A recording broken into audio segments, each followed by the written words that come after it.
આજરોજ તારીખ 4/3/2025 વાર મંગળવાર ફાગણ સુદ પાંચમના દિવસે સિદ્ધપુર ડેપો ખાતે ગુગા મહારાજનો હવન સામાજિક સમરસતા સાથે તમામ સ્ટાફ બંધુએ દર વર્ષે પ્રણાલીગત મુજબ કરવામાં આવ્યો હતો. ફાગણ સુદ પાંચમના દિવસે ભગવતીબેન પટેલ તરફથી પાટલાના યજમાન હતા તો તેમના પુત્ર અને પુત્રવધુ દ્વારા પૂજા વિધિ કરવામાં આવી હતી.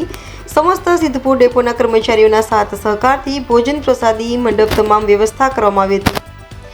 આ પ્રસંગે પાલનપુર વિભાગના વિભાગીય નિયામક શ્રી કિરીટભાઈ ચૌધરી સાહેબ તથા ડીટીઓ સાહેબ વિનુભાઈ ચૌધરી સાહેબ, ડીએમઈ અંજનાબેન પટેલ, વહીવટી અધિકારી શ્રી સિંઘવ સાહેબ, સિદ્ધપુર ડેપો મેનેજર શ્રી વિપુલભાઈ ચૌધરી સાહેબ, પૂર્વ ડેપો મેનેજર શ્રી ચેતનભાઈ ચૌધરી સાહેબ, ભરતભાઈ ચૌધરી સાહેબ અને પાલનપુર વિભાગના ત્રણેય યુનિયનના આગેવાનો અને અગાઉના નિવૃત્ત કર્મચારીઓ આ પ્રસંગે હાજરી આપી પ્રસંગને દીપાવ્યો હતો અને ગોગા મહારાજના આશીર્વાદ લઈ ગૌરવતાની લાગણી અનુભવી હતી.